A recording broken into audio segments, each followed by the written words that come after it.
Today, we're talking about 5 things youth pastors do that waste their time.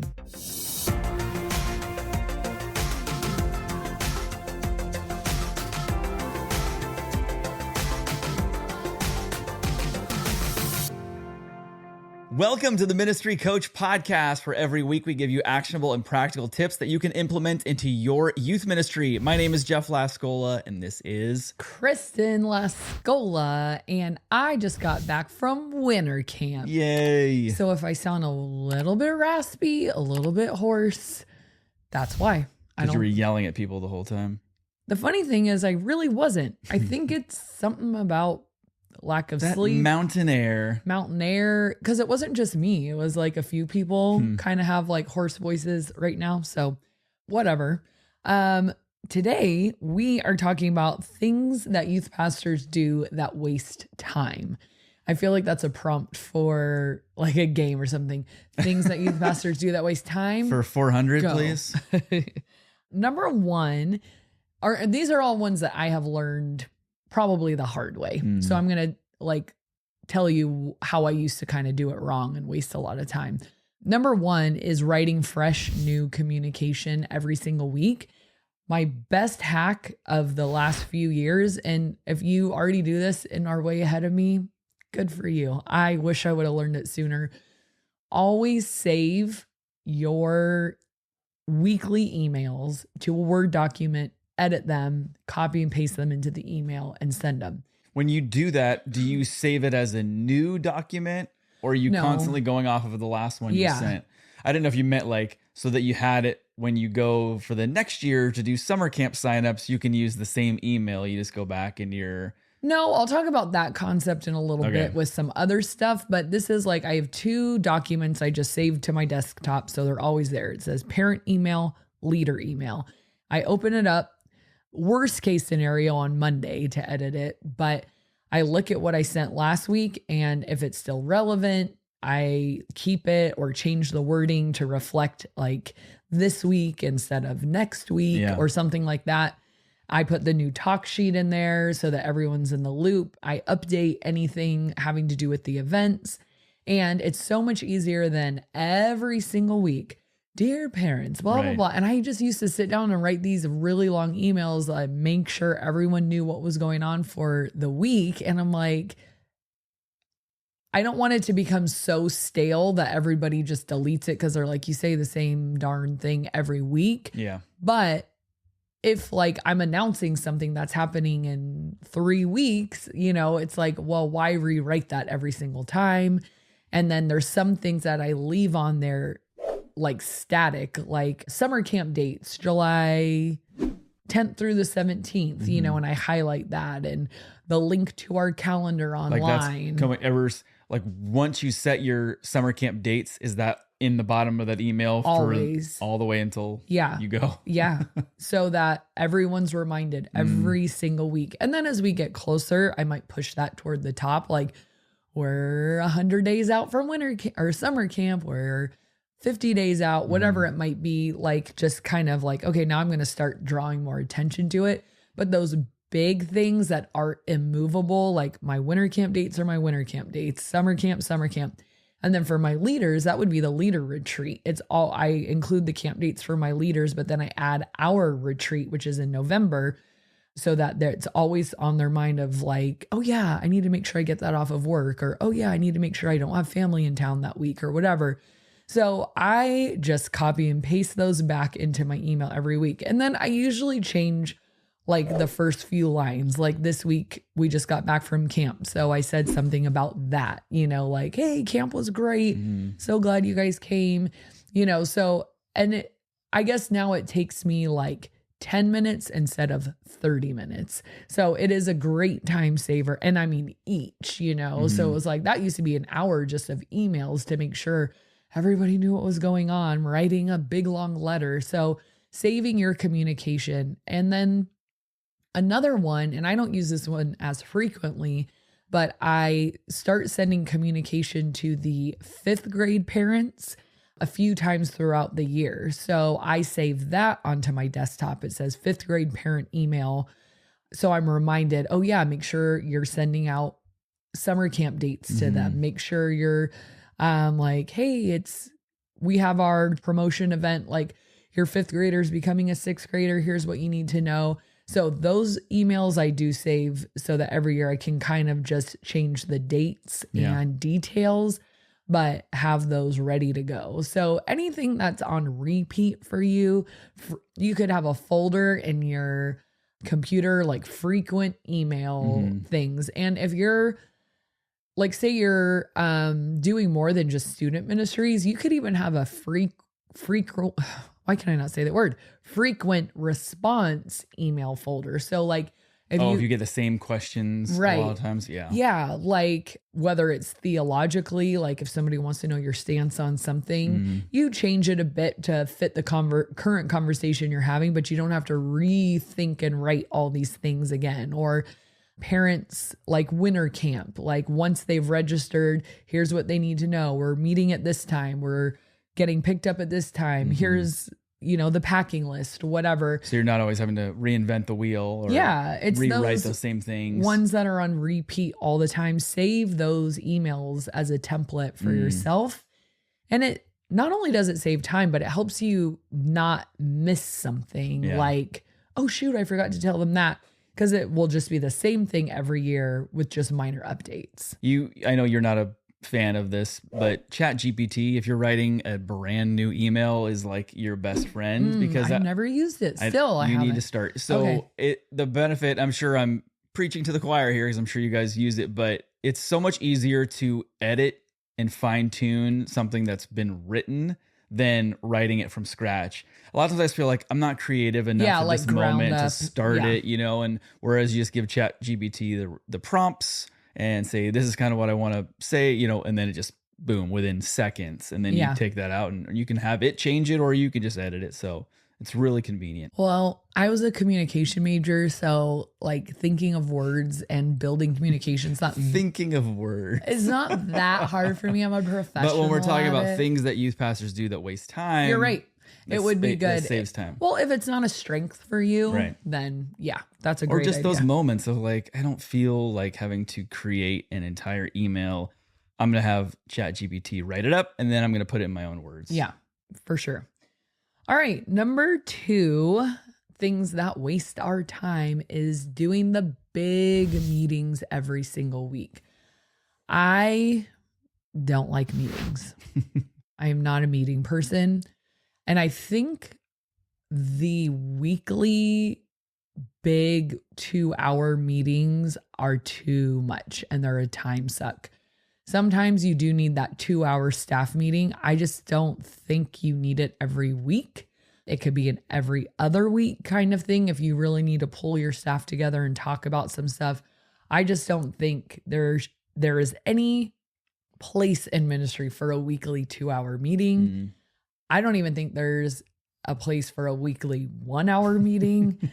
Could just be my personality. I hate them, but I feel like they're not efficient. Like if you have to meet for an hour with the same people every single week, I just don't understand how much could have possibly changed in a week. The only time I do that is and feel it's highly necessary is when we're at the finish line for camp planning and things are changing rapidly because camp is fast approaching. But just in a normal setting, here's what I feel like I need a weekly meeting for. My volunteers, when they get to youth group on Tuesday night, we chat for 15 minutes about it's a little huddle, like here's what's going on. Here's the game we're playing. Here's how you play. Here's your role. Here's the big idea for your small groups. That's 15 minutes on Tuesday night. And then my interns come in Tuesday afternoon. If I feel like we need a meeting, we maybe will meet for about a half an hour. And that's just to all right, what are you doing? What do we need done? What needs to be set up? Yeah. And now we deploy and go. And then maybe once in a while, we'll have a little bit of a longer, deeper meeting of all right, what are goals and kind of more dreaming. But I don't feel like that is a every week kind of thing. I think that is a waste of time to do those big, long, drawn out. And I know some people enjoy meetings because It's like we're all together and like this is our time to like see the team. To that, I would say take that idea and go get coffee together. Go treat them to frozen yogurt. Go like get tacos, but just sitting in a meeting because you miss them. It's like, this is the most boring way to catch up. Right. Like, I don't want to just sit around the table and like, it's like, at least let's go out and get a taco and then talk about our lives. Right. You know, I don't feel like a meeting. I feel like to me, meetings are to accomplish things and hanging out is for hanging out. Yeah. I don't like the blending of the two. It's like, let's meet to do what we need to do and then go have some fun, you know, but don't try to make a meeting like the fun time. Then that cancels it out. Like it's not fun when you're just sitting there. So anyway, that's just my opinion, but you look at it where adding a meeting to hanging out ruins the hanging out. Other people might say adding hanging out to a meeting makes the meeting more fun. You're a glass half empty type. When it comes to meetings, because I just feel like this isn't hanging out. You are it's a wolf in sheep's clothing. Like you are pretending this is hanging out. It's not. It's a meeting. Do you do post camp meetings to like debrief or anything like that? Sometimes for our summer camp, we'll do like an appreciation dinner for all the leaders because that one's a lot of work. But is that a hanging out or like meetings? Do you ever have meetings like? I will text them individually and email them and say, hey, if you have any feedback or want to debrief or something you think we could have done different, just send it to me. Okay. But then we celebrate with like, okay, and I'm buying everyone dinner, you know, let's all just celebrate. And then we might tell stories of like, this was so cool or, oh, what was your favorite moment? Yeah. You know, but I like fun. And I don't think meeting and fun can go together for me ever. No matter what you do, like it's just not going to happen for me. So yeah, I guess, and I can't really pinpoint where all of our listeners are at with this, but I guess just assessing how much time am I spending in meetings each week? Does this meeting, asking yourself the question, does this meeting need to be weekly or could this be bi-weekly? Or could this be monthly and still be as efficient? Does this meeting need to be 2 hours? Could it be 1 hour? If this meeting is 1 hour, could it be a half hour? Like, are you just being as efficient as you can with your time and everybody else's time? And sometimes the leader likes meetings because they're like, hey, all my people, you know, and the people are like, why am I here? This is pointless, you know, especially if we have a lot to do. That's me. I'm an efficiency person. So I'm like, I can be efficient at having fun, but I cannot be efficient at a meeting. Well, pretending to have fun. If you're asking a lot of your volunteers just to begin with, Kate, you know, you want them to be there however many weeks, 3 weeks out of 4, at least every month to be at a program.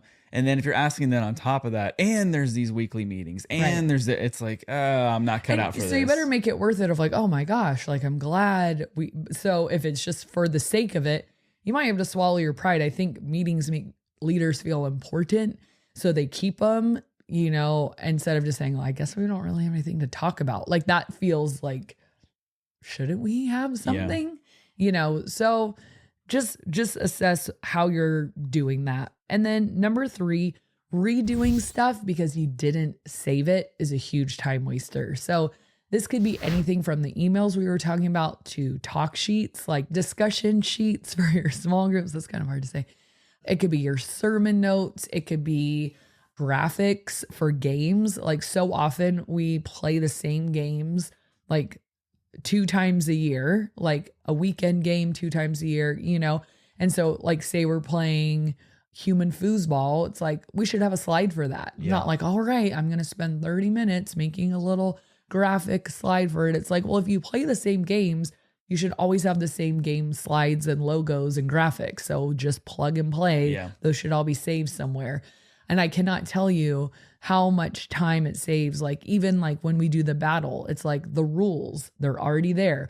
My winter camp, summer camp packing list, already saved, already there.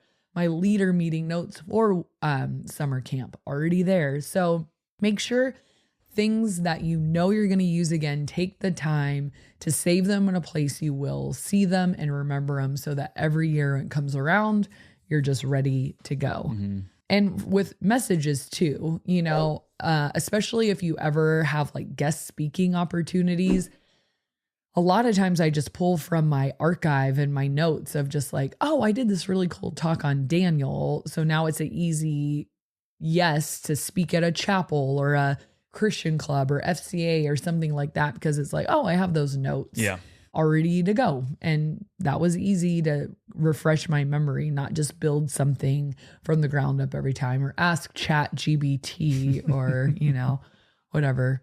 GPT. P or B? P. ChatGPT. ChatGPT. It can hear you right now too. Hello, ChatGPT. Hope you're having a good day. I got your name wrong. Like when I said it out loud, I'm like, that didn't sound right. GP. I can't talk. It's a weird name. Anyways, next.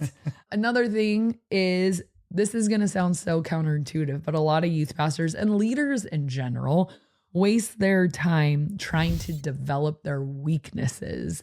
And I think like people always say, like, start improving what you're not good at. Like, assess yourself. Like, I'm really good at this. Okay, well, whatever you're not good at, spend time developing those skills.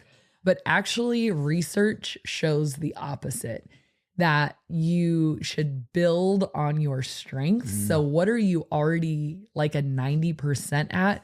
Lean into that and become really proficient, because you clearly have the natural gifts to do so.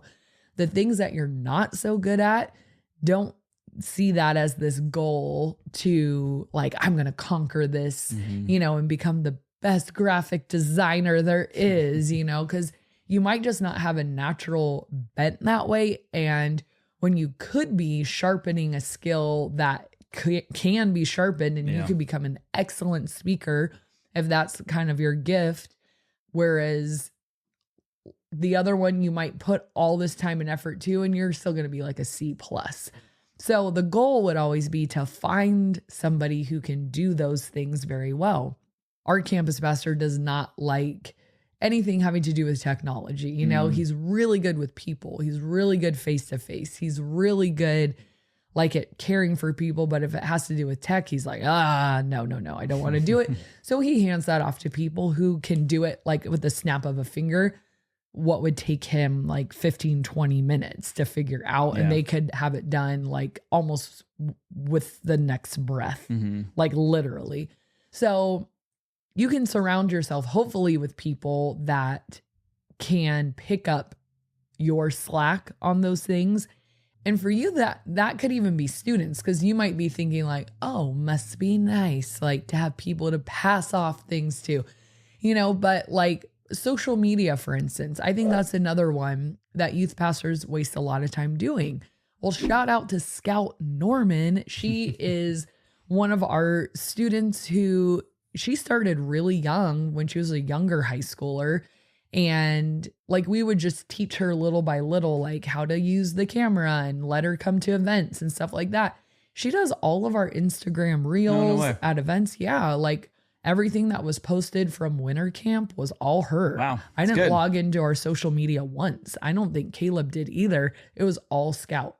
So that's something that I used to be like, oh shoot, I need like material for our like Instagram story and for a post and and I would be like trying to get pictures and stuff. And I would just see her at winter camp sitting on like the wall, like editing and adding music and just looking at her phone. And I'm like, oh, she's posting for us. Like, how awesome. She's really good at it. So if something like that, like if you're never going to be a guru at Instagram or social media, give it away to someone.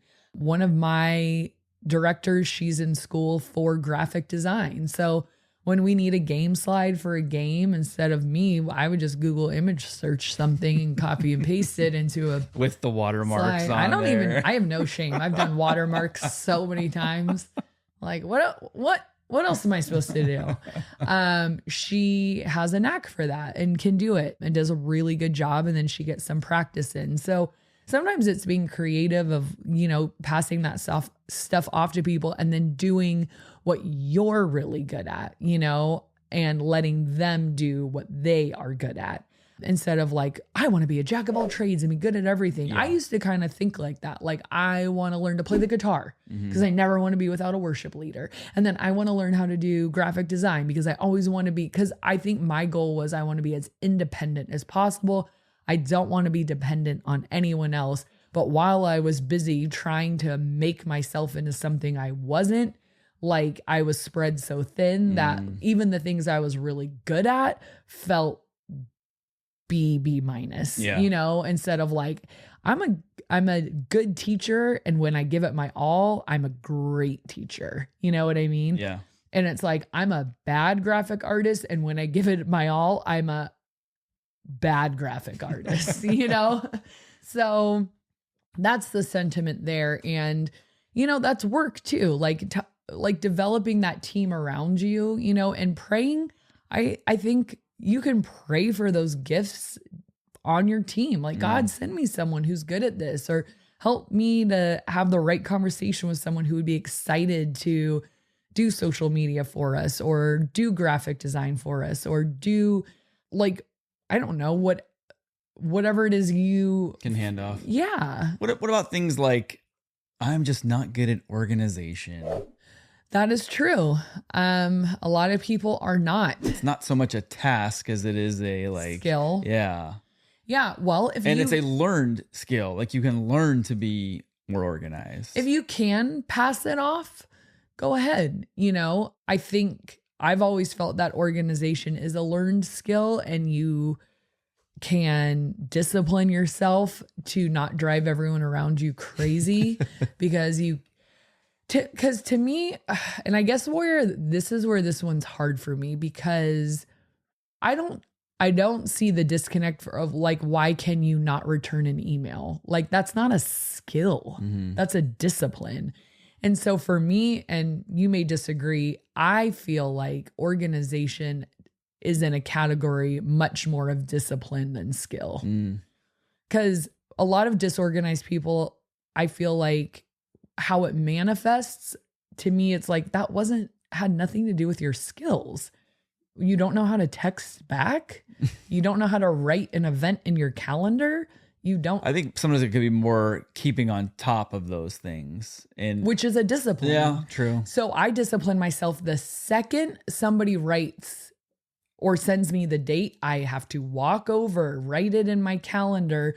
Because if I just go, oh, I saw it and move on, I will forget. Yeah, and I've been burned so many times where someone's like, okay, see you at 10. I'm like, see me at 10? What's at 10? And I go back and look and I'm like, oh my gosh, why did I not write that down? So it's a discipline. Yeah. Like, everyone has a skill to write things down. Everyone has a skill to text back. It's, to me, like a little bit of a cop-out to call that a skill. Like, I'm just not good at it. It's like, I mean, I don't know how to write JavaScript. Like, that is an actual skill. I don't know. I don't think people write. Is JavaScript still a thing? I don't know. You know, beep, boop, boop, I computers. think they got rid of that, but I could be wrong. I remember trying to learn some of that in college. Beep, boop, boot, computers. And we were trying to learn how to write, what is it called? HTML, like code, yes, like that? That's what I'm talking about. And I was like, this is insane. I cannot write code. And then the teacher would show us how to, like, okay, if you want this line to be green and this line to be blue, now we go back to the HTML and you write this. And I'm like, this is wild. Like, that was a skill. Whereas I feel like this is like, well, so you have a pen, right? And you can write. So write it in your calendar. Ta-da. What about remembering it? It's not a skill, but like, I don't know. Like, so the discipline would be look at your calendar every single day. Multiple times a day. I do that. Like, I have to look at my calendar multiple times a day. So I almost feel like the skill would be the discipline. Yeah. Like, get a better. Just a skill. I think we're going in circles. But yeah, just having. Yeah, maybe it just is more of a discipline. I don't know. thing. Join the conversation in the comments below. We're moving on. Another thing youth pastors do to waste their time, other than talking about skill and discipline for way too long, is writing your own curriculum. I think that there's nothing wrong with it. I think sometimes when you write your own curriculum, it can turn out really good. I would at least encourage some kind of jumping off point because like you said with the ChatGPT stuff, it's like, okay, this is good, not great. I need to like take the ball now. Yeah. And that's how I feel with curriculum. It's like, all right, like there's some stuff here and this is stuff I never would have thought of. I want to change this question just a little bit. And I'm going to add another one. And instead of it taking me 45 minutes to write something from the ground up, it took me 10 minutes to kind of tweak it to fit our group a little bit better. Right. So I think not using curriculum is a mistake. Like, and I'm not saying like you are like reading a script like a robot, but it is such a time saver as a jumping off point of giving you a structure to go off of, giving you a, like. And then just kind of putting it in your own words. Totally. And fitting it to your group from there. But the bulk of the work has already been done. Because I feel like people who are always going to be writing sermons from the ground up, discussion sheets from the ground up every week, then that is your full-time job. Yeah. There is you don't have time to be organized, disciplined, or anything else because literally if you have the privilege to only be a teaching pastor, that would be realistic. But youth pastors do not have that privilege. We have so many other things we do besides teaching that it seems like our time could be better spent elsewhere. And that's not to say like teaching's not important, because I don't want you to hear me say like, who cares? Spend 5 minutes, get up there, give it your best shot. I'm just saying like, I feel like sometimes when faced with a decision of like, should I pour into my leaders or should I really study for this sermon? I'm going to study for the sermon. Or should I return this email that's been sitting in my inbox for 2 days? Or should I spend a little more time diving into the theology? It's like, yes, our teaching is important, and that's why we're here to preach the gospel. But the truth is, we get paid to do a lot of things besides just teaching. So when you need a little bit of help so that you can cut down your prep time, not cut down your quality, then things like G-Shades, things like Co-Leader, resources from Life Church are hugely helpful. And sometimes those things like we'll have bumpers and graphics and things like that that really enhance it to make it look like you spent a lot of time on it. Talk sheets for the small group leaders. Yeah. And so it just gives you that little cushion of like, wow, instead of spending 6 hours developing a sermon, I can spend 1 or 2, I don't know, depending on the topic and how familiar you are with it. I just look back at my past and I feel like I used to spend way too much time sermon prepping. And however, I feel like I'm a better teacher now, yet I spend less time sermon prepping. And maybe that's because of maturity, but I also feel like I didn't use any curriculum, any help, any tools back then. It was just literally ground up every single week, and it got exhausting. And I remember telling one of our pastors that he's like, how is, your ministry going? I'm like, it's a lot. I teach like 2 or 3 times a week between like weekend services, midweek service, student leadership team. And then if I was a guest speaker somewhere, like at a chapel or something at a school, he's like, oh, like, why don't you just save your talks and redo them? And, like he's trying to help me make my life easier. But it was like, I just felt like I had to write these sermons out of thin air every time when I could have been like so much more relaxed and doing other things, so. Yeah, along those same lines, if you want to check out an episode we did about things that you can do to save some of your time and add more hours to your week, make sure you check that out. It'll be in the description below. All right, the question of the day this week is, what is the weirdest thing you've ever found in someone else's house? So I had a boyfriend named Jeff Lascola once. Funny coincidence. And he saved his kidney stones in a bottle underneath his sink. Oh, they're not a bottle. It's in a Ziploc bag. Oh, Real Ziploc bag. classy, like- So underneath the sink it's for research. and the cupboard, you just see a little Ziploc bag with teeny tiny little kidney stones. odd shaped. They look like Rocks. grape nuts. Tell you what, they didn't feel teeny tiny, but yeah. Like, does anyone else know of someone who keeps their own personal kidney stone collection in their bathroom? I am making a gravel path in our backyard, and I needed some extra stones. It was weird. I feel still like, married you, but it was weird. You know what? If you haven't passed a stone, you don't know the Do you feel joy it like brings it's a you when it does victory? pass. Yeah, Like- it's like a trophy. For those of you that have passed the kidney stone, did you save it? Put it in the comment section No, below. they didn't. I guarantee you they did not. Man, I should throw you under Okay. the bus. What do you have? Did you fish it out of the toilet or did you pee it into your hand? Ooh. Dealer's choice. Which is worse? I'm asking. I fished. I've never asked I've never asked this question Hey. before. It never occurred to me. How did you get it? You're going to get burnt by the molten lava the deeper you go. I don't want to dig I anymore. would fish it out and wash it off. It's not like I've never had urine on my hands before.